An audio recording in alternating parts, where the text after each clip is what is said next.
আসসালামু আলাইকুম বন্ধুরা, আশা করি সকলে ভালো আছেন। প্রিয় বন্ধুরা, ইতিমধ্যে আমাদের কাছে একটি ফোন আসছে। এটি হলো একটি রিয়েলমি মাদারবোর্ড, আর এটির সমস্যা হলো ডবল টেকার চিপসেটের সমস্যা। ফোনটি ডেড কন্ডিশনে আছে। তো এক কাস্টমার ভাই আমাদের কাছে এটা নিয়ে আসছে অনেক দূর থেকে। তো আসলে এই ফোনটাতে আপনার ডবল টেকার চিপসেট, আর এটার মডেল হলো রিয়েলমি X3 সুপার জুম। তো এটির আজকে আমরা সিপিইউ এবং র্যাম রিভলভ করব এবং আপনাদের সাথে শেয়ার করব কিভাবে কাজগুলো করতে হয়। তো চলুন আমরা ভিডিওটি শুরু করি।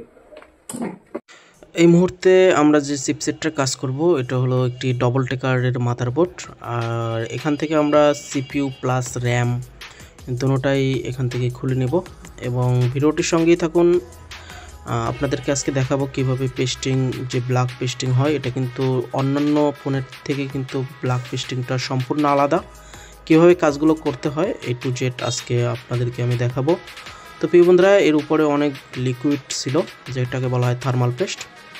তো থার্মাল পেস্টগুলো কিন্তু আমরা ক্লিন করে নিয়েছি। এরপরে উপরের যে চতুর্পাশের যে সাইডের যে ব্ল্যাক যে আঠাগুলো থাকে, এটা কিন্তু প্রচুর মারাত্মক আঠা। আর অন্যান্য যে ব্ল্যাক পেস্টিং থেকে কিন্তু এই পেস্টিং আইসিটা কিন্তু সম্পূর্ণ একটি আলাদা, কারণ অন্যান্য ব্ল্যাক পেস্টিংগুলো একটু নরম হয় আর এটা কিন্তু একদমই শক্ত হয়ে থাকে। এটি খুবই সাবধানতার সহিত করতে হয়। আর আমরা আশেপাশের কম্পোনেন্টগুলোর পাশ থেকে আঠাগুলো কেটে নিই এই কারণে, যাতে আইসিটা তোলার সময় যাতে রেজিস্টর, ক্যাপাসিটার, ডায়োড এগুলো যাতে আবার মিসিং না হয়ে যায়। তো প্রিয় বন্ধুরা, আমরা উপরে একটু ফ্লাক্স পেস্ট দিয়ে একটু আর্ট নাইফের মাধ্যমে চেষ্টা করতেছি প্রথমত র্যামটা খোলার জন্য। আর র্যামটা যদি খুলতে পারি তারপর আমরা সিপিইউটা খুলবো ইনশাল্লাহ। র্যামটা কিন্তু খুলে নিয়েছি। এরপরে আমরা সিপিইউটা খুলবো, সাফ করব, ক্লিন করব। আর এখানে যে আঠাগুলো ব্যবহার করা হয়েছে একদমই প্রচুর পরিমাণে আঠা, আর এগুলো কিন্তু শক্ত আঠা, যেমন ব্ল্যাকের ভিতরে অনেকটা শক্ত হয়ে থাকে। আঠাগুলো খুবই ক্রিটিক্যাল এবং খুবই সাবধানতার সহিত করতে হয় কাজগুলো। তো বর্তমানে আমাদের টেম্পারেচার আছে 370-এর মতন, কারণ এই টেম্পারেচার দিয়েই কিন্তু আঠাগুলো আমাদের ক্লিন করতে হবে এবং আইসিটা তুলতে হবে। তো চতুর্পাশে একটু চেষ্টা করবেন বাষ্পগুলো ঢোকানোর জন্য, এতে করে আঠাটা ছেড়ে দেবে। তো এখানে দেখতেছেন আমাদের কিন্তু সিপিইউটা এখান থেকে তুলে নিয়েছি। এরপরে আমরা মাদারবোর্ডটা ভালোভাবে ক্লিন করব, সিপিইউটা ভালোভাবে ক্লিন করব। ভিডিওর সঙ্গেই থাকুন, আশা করি যথেষ্ট ভালো লাগবে।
এখন যে আমরা যে সিপিইউটা এখান থেকে ভালোভাবে আঠাগুলো ক্লিন করে নিব, উপরের পাশ এবং নিচের পাশটা।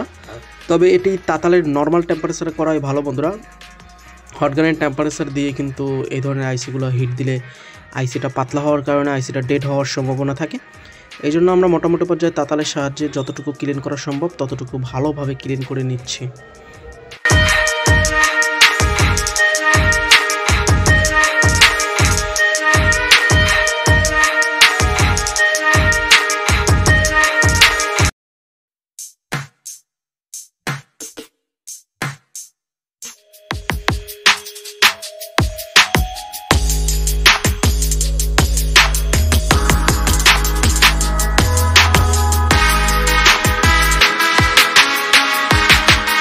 তো সিপিওর যে 5টার দেখতে পাচ্ছেন বন্ধুরা 4টার মতো কিন্তু ক্যাপাসিটার ব্যবহার করা হয়। এই ধরনের ক্যাপাসিটার যতই আপনার ক্লিন করার সময় যদি রিমুভও হয়ে যায় সেক্ষেত্রে কোনো সমস্যা হবে না। আর এই ধরনের ক্যাপাসিটারগুলো বেশিরভাগই প্যারালাল সংযোগ থাকে, যার কারণে আমরা আইসির কাজ করতে গেলে অনেকেই ভাবি যে যেই ধরনের আইসির পিছনে ক্যাপাসিটারগুলো থাকে এগুলো হয়তো মিসিং হলে ফোনটা আর ওপেন হবে না। এটা কোনো বিষয় না, এটা না থাকলেও আপনার ফোনটা ওপেন হবে। তো ভালোভাবে আমরা এখানে একদম নর্মাল টেম্পারেচার হটগানের মাধ্যমে কিন্তু আমরা ভালো করে ক্লিন করে নিচ্ছি। আর আশেপাশের প্রচুর যে ব্ল্যাক যে আঠাটা থাকে এটা কিন্তু অন্যান্য আঠার চাইতে কিন্তু একটু ব্যতিক্রম, কারণ এই আঠাটা একদম শক্ত হয়ে আঠালোর মতো লেগে থাকে। আর যখন আমরা হটগানের তাপ দিই তখন কিন্তু নর্মাল মোডে এই কাজগুলো করতে হয়। তো সিপিউর আশেপাশের যতগুলা লাইন আছে এবং ব্ল্যাক পেস্ট আছে এগুলো ভালোভাবে ক্লিন করতে হবে। আপনি যদি ভালোভাবে ক্লিন না করেন তাহলে কিন্তু আপনার রিভলটা 100% হবে না।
তো আমরা কিন্তু সিপিইউটা ভালোভাবে এখান থেকে ক্লিন করে নিয়েছি। এখন যে কাজটা করব সেটা হলো র্যাম। প্রিয় বন্ধুরা, র্যামটাও কিন্তু ভালোভাবে ক্লিন করতে হবে। আর র্যামটাও কিন্তু আমরা এখান থেকে তাতালের হটগানের যে মাধ্যম আছে হটগানের নর্মাল টেম্পারেচারে কিন্তু ভালোভাবে ক্লিন করে নিচ্ছি। তবে আমি আপনাদেরকে বলবো যখন এই ধরনের আঠাগুলো রিমুভ করবেন তখন 270 থেকে 280 টেম্পারেচারে রেখে কিন্তু কাজগুলো করতে হবে। আর বাতাস আপনি 40 বা 30 রাখলেই হবে। তো এটাও কিন্তু মোটামুটি পর্যায়ে এখন উইকের মাধ্যমে ভালোভাবে আমরা ক্লিন করব, বা দেখা যায় তাতালের সাহায্যে যে বলগুলো আছে বলগুলো ভালোভাবে আমরা ক্লিন করতে পারি। তবে বন্ধুরা, এখানে একটি কথা না বললেই নয়, সানশাইনের যে কোনালা ব্রাশ আছে এই ব্রাশ দিয়ে কাজ করতে করতে অনেকটা জোস ফিল হয়, কারণ আইসি কাজের ক্ষেত্রে কিন্তু ব্রাশটা ভূমিকা অনেক। তো এখানে কিন্তু আমরা সর্বপ্রথম র্যামটা রিভলভ করবো, তারপরে সিপিইউটা রিভলভ করবো।